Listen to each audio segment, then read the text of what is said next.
приятели, днеска имам рожден ден и си купих един несер.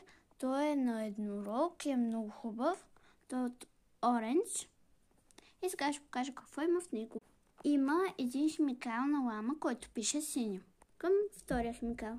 Втория химикал и той пише синьо и е на форма хипопотам. Нека към третия.